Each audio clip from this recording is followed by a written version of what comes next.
thought about doing a review of WWE 2K23, but there's already tons of those out here, and considering that this video will probably be viewed by a grand total of 3 people, I figured I might as well do what I do best, and that's go left. And in this case, that means focusing on features that I like to see in the next edition of 2K's top-selling wrestling simulation. Let's go. Universe mode has been my favorite mode of gameplay since 2K15. I guess you could say it's like this game's version of a sandbox, allowing you to create your own wrestling brands, complete with their own respective rosters, shows, and pay-per-views. It's pretty cool, but like most things in this life, it can be improved. It's the little stuff for me, like interference. Now, depending on how you tweak the settings, interference takes place at varying degrees of randomness. That's cool and all, not really, but you should at least be able to decide which matches to apply it to.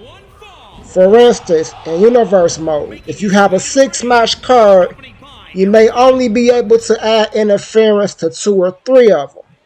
What's more, in some cases you can only choose certain types of interference, meaning you may be limited to a post-match beatdown rather than having a guy come out and interrupt during the middle of a match. It's just stupid. I guess while I'm at it, I like to see an option to make interference an on-demand feature. Be it in Universe mode or Quick Play, you can choose to incorporate interference in your preferred flavor and have this shit actually happen. Not a 50 or 80% chance of happening, just fucking happening.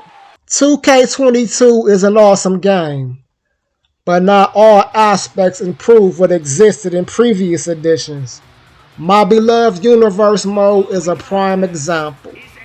It's pretty much the same mode we've seen since 2K15, give or take a few cutscenes.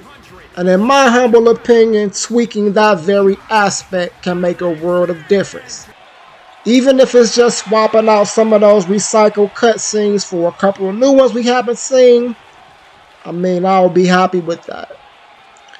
For some reason, 2K decided to remove the long-tenured promo feature from the game. Now, this feature wasn't great by any means. The promo dialogue was often irrelevant to the storylines and corny as fuck at best. That said, if you're a wrestling sloppy like me, it may have been a quirk that you managed to appreciate.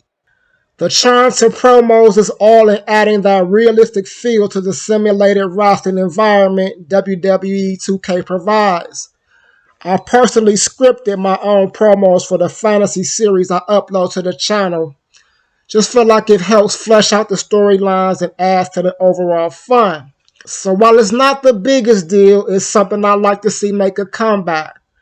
Perhaps with the ability to feed text into the game and have the AI spit out a promo that smells what you're cooking.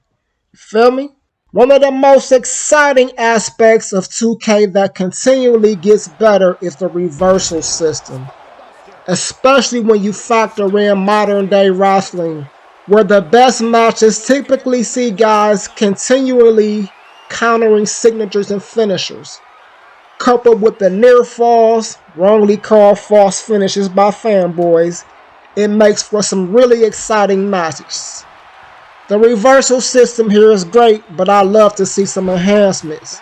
Could be as simple as adding one more move into the chain of existing reversals, or simply adding reversal capabilities where they currently don't exist. How about allowing you to duck out of the way of a V-trigger? Or shit, counter tag team finishers. Easier said than done, I'm sure, but not impossible, and the possibilities are endless. Remember the old SmackDown games when you could tap a button and have your partner come in and break up the pin? Well, we need that shit back.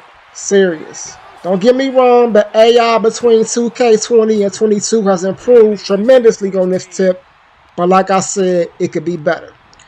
Like sometimes your partner will come in and break up the pin, other times when you really need him, he's just standing on an apron like a fuckhole. I think this on-demand functionality that I'm suggesting can be applied to managers as well.